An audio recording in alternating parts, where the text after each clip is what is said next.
Natural ecosystems हैं उनको nature ने एक बैलेंस में रखा हुआ है। उसमें बहुत सारे डिफरेंट मैकेनिज्म एग्जिस्ट करते हैं, इंटरैक्शंस एग्जिस्ट करते हैं, जिसकी वजह से हर चीज़ एक अच्छे तरीके से एक बैलेंस में चल रही है। बट द प्रॉब्लम इज़ कि वो चीज़ जो है वो ह्यूमन इम्पैक्ट की वजह से, ह्यूमन इंटरवेंशन की वजह से डिस्टर्ब हो जाती है। हमारी एक्टिविटीज़ जो हैं, हमारी जो पॉपुलेशन का इतना बढ़ जाना है, हमारे जो रिसोर्सेज की नीड का बढ़ जाना है, वो सारी चीज़ें हमारे इकोसिस्टम के बैलेंस को डिस्टर्ब करती हैं। उन्हीं चीज़ों का जो इम्पैक्ट है वो हम इस सेक्शन में देखेंगे कि इकोसिस्टम के ऊपर, उसके बैलेंस के ऊपर क्या होता है। अब हमारी एक्टिविटीज़ डिफरेंट टाइप्स की हैं और इससे डिफरेंट टाइप के काम हो रहे हैं। ग्लोबल वार्मिंग है, एसिड रेन्स हो रही हैं, डिफॉरेस्टेशन हम कर रहे हैं, ओवर पॉपुलेशन हमारी है, अर्बनाइजेशन हम कर रहे हैं। ये सारे के सारे जो चीज़ें हैं ये इनडायरेक्टली हमारे इकोसिस्टम के बैलेंस को अफेक्ट करती हैं। सबसे पहली बात आ जाती है हमारे पास ग्लोबल वार्मिंग की। अब ग्लोबल वार्मिंग बेसिकली है क्या कि हमारा ओवरऑल जो वर्ल्ड है उसका टेम्परेचर विद टाइम बढ़ रहा है।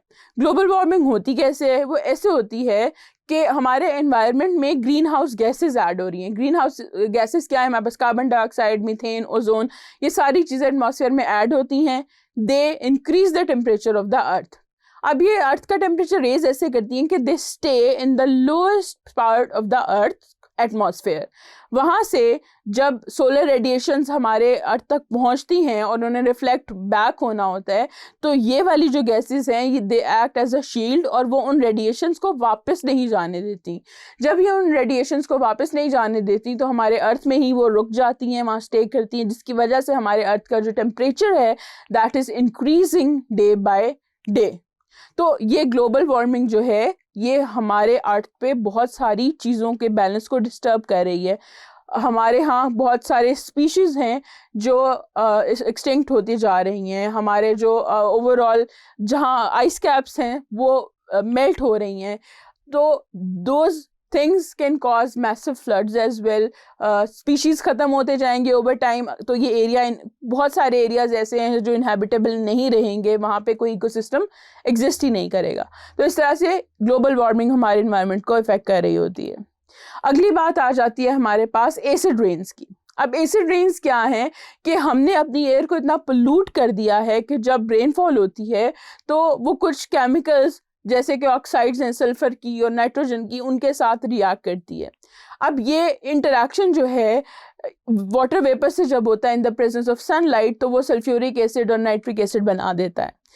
These acids remain as vapors at high temperatures, लेकिन जैसे ही जो है टेम्परेचर कम होता है, टेम्परेचर कम होने के साथ साथ जो एसिड है it begins to condense into liquid form and mix with rain, snow, और उस तरह से वो बारिश के साथ और स्नो के साथ वो हमारी ज़मीन पे आ जाता है।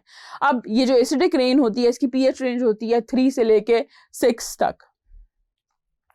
एसिड रेन के नुकसानात क्या हैं? उसमें से ये होता है कि जो एसिड रेन है वो हमारे नेसेसरी न्यूट्रिएंट्स जो कि वाटर के अंदर होते हैं उनको डिस्ट्रॉय कर देती है। इसके साथ साथ जो वाटर में मौजूद लाइफ है उस पे भी हार्मफुल इफ़ेक्ट्स आते हैं। इसके अलावा हमारी जो सॉइल है उसमें से जो न्यूट्रिएंट्स हैं वो जो है वॉश अवे कर देती है ये एसिड, और प्लांट्स को डैमेज करती है, उनके लीव्स को डैमेज करती है।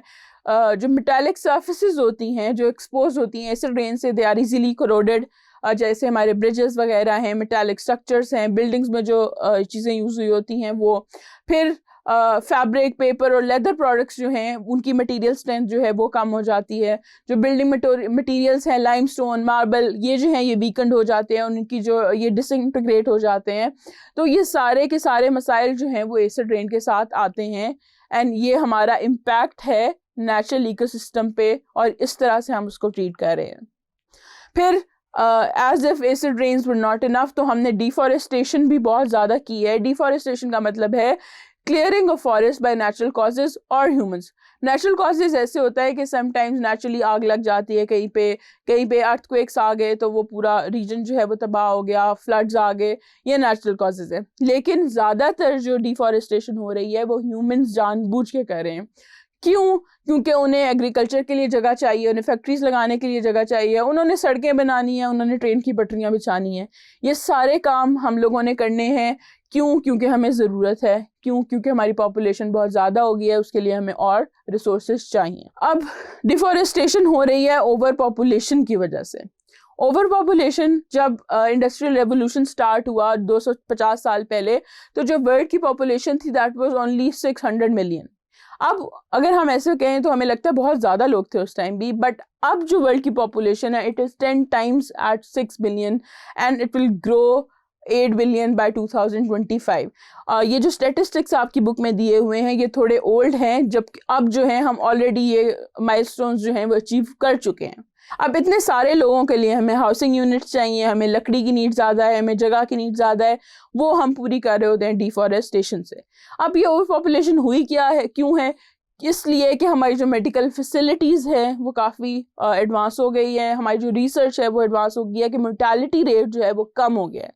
जो नेचर ने एक मोर्टेलिटी रेट रखा हुआ था, जो इन्फेंट्स का में मोर्टेलिटी रेट था वो भी बहुत कम हो चुका है। जो बीमारियों से लोग नेचुरली मर जाते थे, बहुत सारी डेथ्स होती थी एपिडेमिक्स की वजह से, वो जो चीज़ें हमने उनको वैक्सीनेशंस के थ्रू, अच्छी रिसर्च के थ्रू बहुत हद तक कंट्रोल कर लिया है। That is why over population हो रही है, क्योंकि obviously we are selfish and we do have to do research and find ways to cure diseases, जिसकी वजह से सारा मसला हो रहा है और हम अपने इकोसिस्टम के बैलेंस को डिस्टर्ब कर रहे हैं।